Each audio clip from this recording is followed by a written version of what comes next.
few of my friends here. Good afternoon. Today and for about the last hour, the President of the United States has met with different leaders from the Fraternal Order of Police from across the country. They discussed sanctuary cities, immigration, the fact that even though we see declines in violent crime overall across the nation in some of our largest cities, activist DAs are responsible for cutting sweetheart deals for repeat violent offenders. That is of great concern to them. But our great men and women in blue and the Fraternal Order of Police who are here representing them had a wonderful and lively exchange with the President. And I think some of their leadership and some of the rank and file members would like to address you now and take your questions. Thank you so much. Caroline, thank you. We had a very good meeting with the President today where we expressed it and talked about a concern that we have as law enforcement officers. Behind me are leaders of Fraternal Order of Police unions across the country in major cities.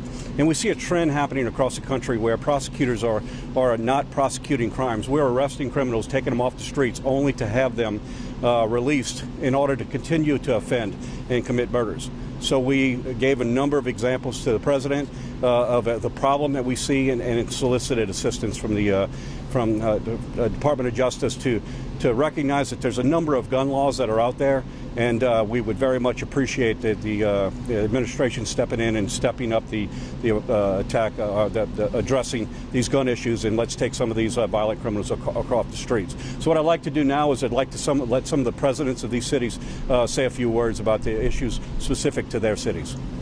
John. My name is Patrick Yoes, President of National Fraternal Order of Police. Thank you. Yoes, Y-O-E-S.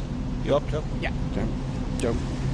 My name is Joe Grimaldi, G-A-M-A-L-D-I. I'm the National Vice President of Fraternal Order of Police, and I'm also the President of the Houston Police Officers Union. What we were discussing with the President today is that we're seeing a disturbing trend across this country. While we're seeing violent crime go down, in our big cities we're actually seeing it flat or trending upwards. And most people will ask us, well, why is that? Well, we're here to tell you why. It's because we have activist DAs in cities like Houston, Dallas, Philadelphia, Chicago, Baltimore, who are letting these dirtbags out, who are repeat violent offenders, who are doing gun crimes. They're letting them out with sweetheart deals. They're getting back out on the streets, and they're victimizing the hard-working men and women of our community, the people who follow the laws, the people who are just trying to get ahead, and yet we have the same people doing the same things over and over and over again.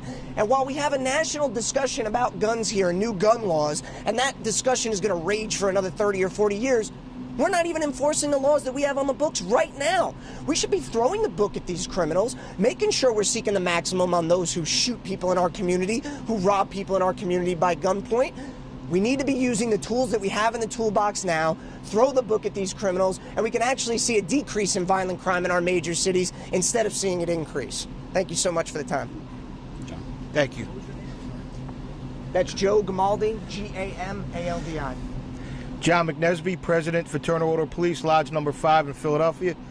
And just this morning, we've had a total of 1,352 people shot in the city of Philadelphia. 108 of those were children. Children. I'm talking small children. We had one individual who was out on a sweetheart deal from our district attorney that we had a 2-year-old that was shot and killed. One male was directly responsible or involved in the 2-year-old shooting, and also the shooting of the mother and a repairman who was at the house, as well as an 11-month-old the day or two prior. So this is a common theme in the city regarding this district attorney. We need help. We have a 45% reduction in jails. We have people that are no longer victims in the city of Philadelphia. There's only one advocate for the defendant, and that's our district attorney. He's turned it into both ends. So the victims have no voice. We need to return the victims who lost loved ones in the city of Philadelphia. Let's get them back involved. Let's let them be heard.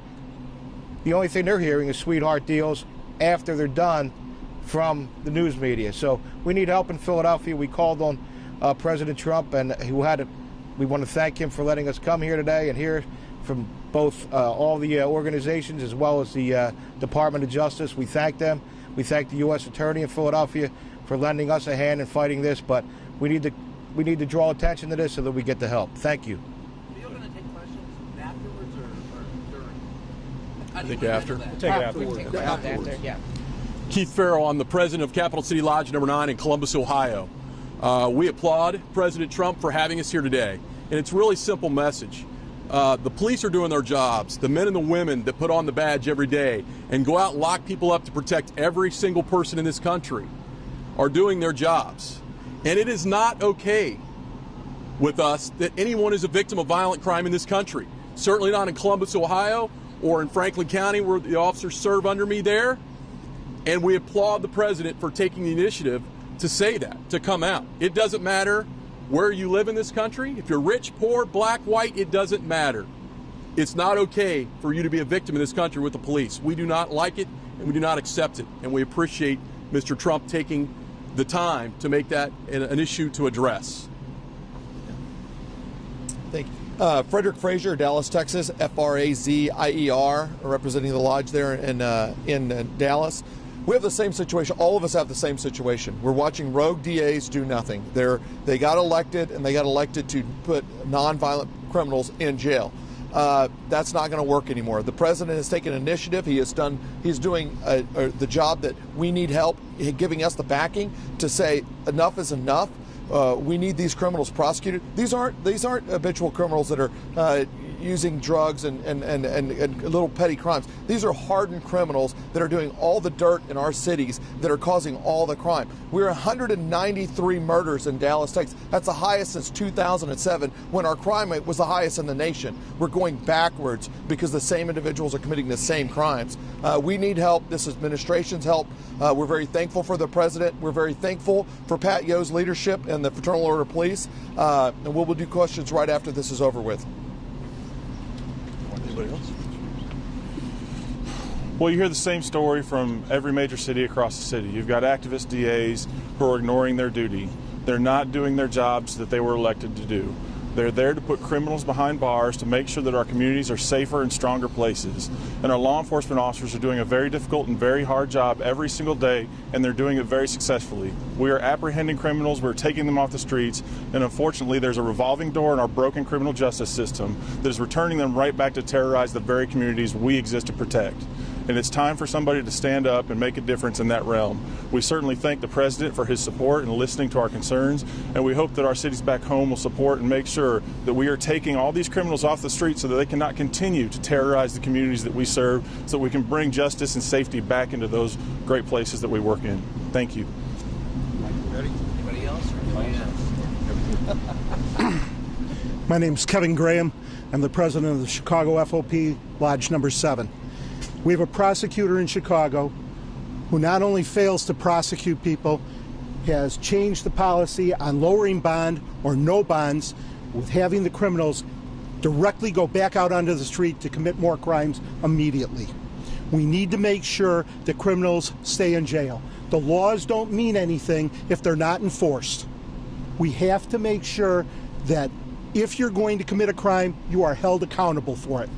And in Chicago, they're not doing that.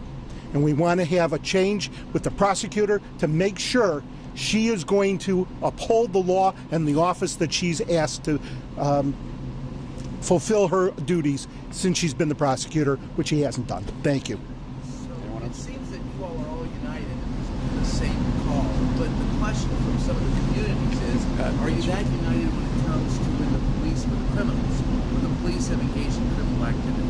Will you take that stance here today as well? Are you here to I think that there's a message here, and that message is a mismessage, in that please recognize that every one of us, every one of our officers, everyone we represent, is not just the officers who are police in our communities. We live in these communities. They are our communities. We send our kids to schools in those communities. So we're very much vested in the protection of our communities, and I think we're better trained and better equipped than we've ever been before, and we do a very efficient job of taking criminals off the street. And that's exactly what we're doing, only to have them put back on the streets.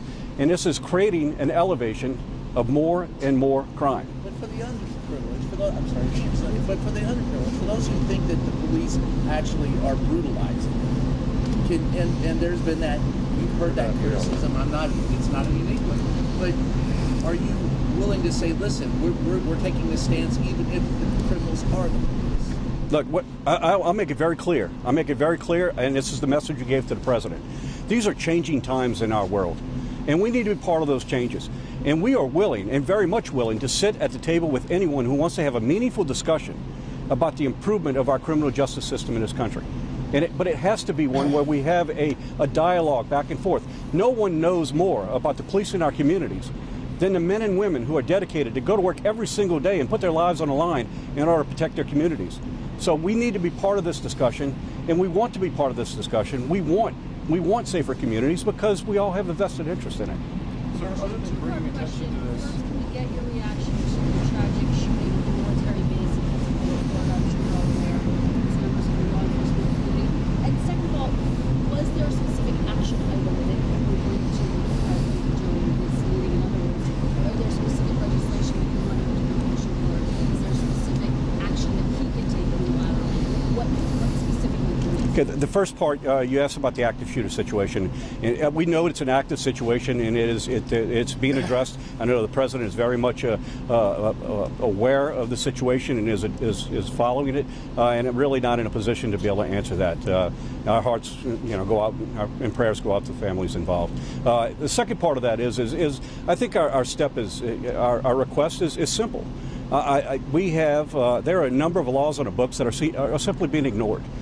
So we recognize that there are prosecutors around this country that are either unwilling or incapable of affecting some of this, enacting some of this, the prosecution. And we've asked the federal government to step in where they have jurisdiction in these violent gun cases. And let's go ahead and enforce the laws that are on the books now that are being totally ignored. We have to stop. There's a large percentage of the crimes that are occurring are happening by a very small percentage of people. And that small percentage of people keep getting put back on the street so they can further victimize. This is not helping our communities. It's not making our jobs any safer. And I just don't see how anyone wins in this. We need to recognize that we need to stop this cycle of violence that seems to be escalating, and it has to start somewhere, and we ask the president's help in order to help us take some of these people off the streets. I don't know if anybody else wants to. No, you get the lead on this. Rick, you asked a very good question, if I can. I'm going to ask Rick if he would come up, Rick Schneider, come up and talk about some of the initiatives that we're doing in order to build those relationships in the communities. Because we're very much vested in changing this. Rick? Perception. Yeah, Rick Snyder, SNYDER, President of the Indianapolis Fraternal Order of Police.